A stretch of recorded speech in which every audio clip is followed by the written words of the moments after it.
নাহমাদুহু ওয়া নুসাল্লি আলা রাসূলিহিল কারীম, আম্মা বাদ। সম্মানিত ভাই বন্ধুগণ, আল্লাহ তাআলা আমাদেরকে অসংখ্য নিয়ামত দিয়েছেন, যে নিয়ামত আমরা গণনা করে শেষ করতে পারবো না।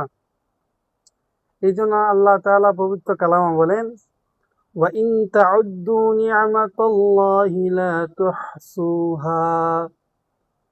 আল্লাহ তাআলা বলেন, তোমরা আল্লাহর নিয়ামত গণনা করলে তার সংখ্যা নির্ণয় করতে পারবে না।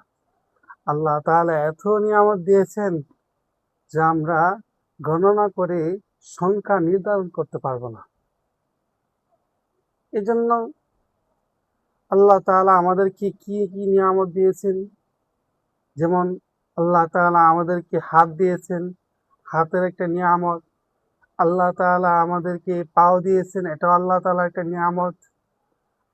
আল্লাহ তাআলা আমাদেরকে মুখ দিয়েছেন, এটাও আল্লাহ তাআলা একটা নিয়ামত। আল্লাহ তাআলা চোখ দিয়েছেন, এটাও আল্লাহ তাআলার নিয়ামত। আল্লাহ তাআলা এই সারাটা শরীর যে দিয়েছেন, সারাটাই শরীরটাই আল্লাহ তাআলার নিয়ামত। এর মধ্যে জবান, মুখ আল্লাহ তাআলার একটা নিয়ামত।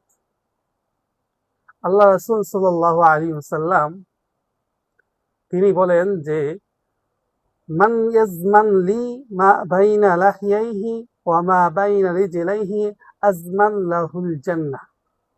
আল্লাহ রাসূল সাল্লাল্লাহু আলাইহি ওয়াসাল্লাম বলেন, যে ব্যক্তি আমার জন্য দুই চোয়ালের মধ্যবর্তী এবং ও দুই পাঁজরের মধ্যবর্তী বস্তুর জিম্মাদারি নেবে, আমি তার জন্য জান্নাতে জিম্মাদারি গ্রহণ করব। বুখারীর হাদিস।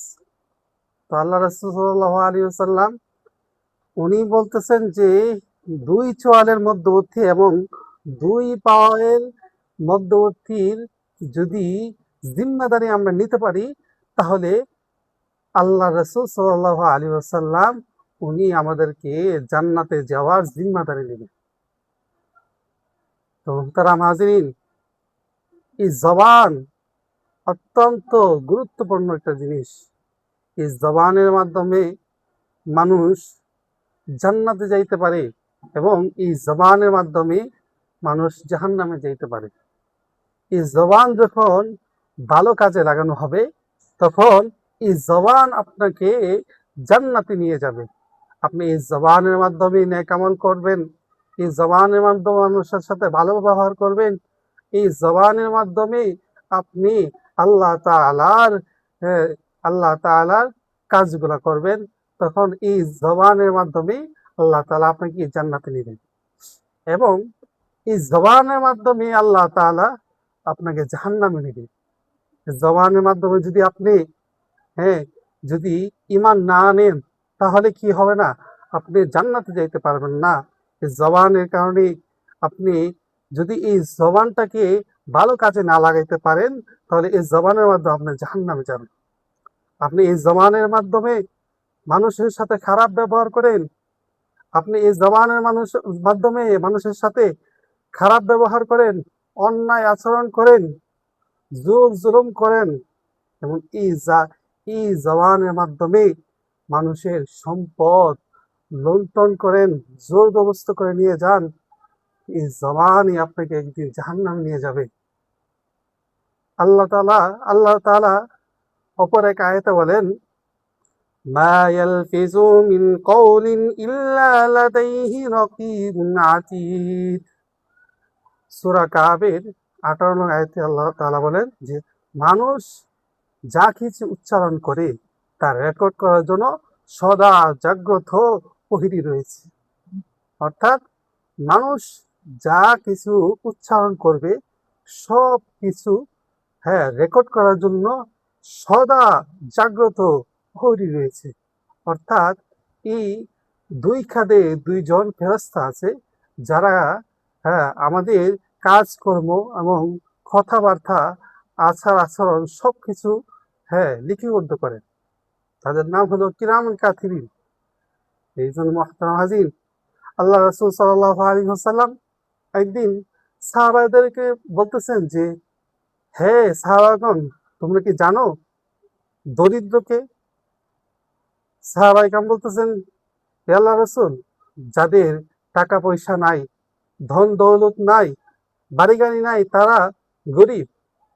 তখন আল্লাহ রাসূল সাল্লাল্লাহু আলাইহি ওয়াসাল্লাম বলেন, না, গরিব হলো ওই ব্যক্তি যে আখিরাতে তার নামাজ, রোজা, হজ, যাকাত সব আমলের ভান্ডার নিয়ে দাঁড়াবে এবং সেই সময় তার পণ্য থেকে, হ্যাঁ, পণ্য থেকে যাদেরকে সে জবানের মাধ্যমে কাউকে কটু কথা বলেছে, কাউকে খারাপ ব্যবহার করেছে এবং হ্যাঁ, কাউকে কারোর সম্পদ লুণ্ঠন করেছে এবং এই এরই মাধ্যমে তার ওই পণ্য থেকে, ওই আমল থেকে, হ্যাঁ, এক এক করে দিতে দিতে এমন এক পর্যায়ে দাঁড়াবে যে তার, হ্যাঁ, হকদার বাকি থাকবে কিন্তু তার আমল দেওয়া শেষ হয়ে যাবে।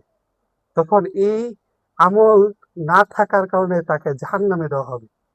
এই জন্য মোহতারাম হাজিরিন, আপনি দুনিয়াতে মানুষের সাথে খারাপ আচরণ করতেছেন, মানুষের সাথে জোর জবর করতেছেন, তখন তখন আল্লাহ তাআলার হাসরের ময়দানে আপনি তখন হিসাব দেওয়ার সময় আপনার আমল নামা দিয়ে দিতে হবে।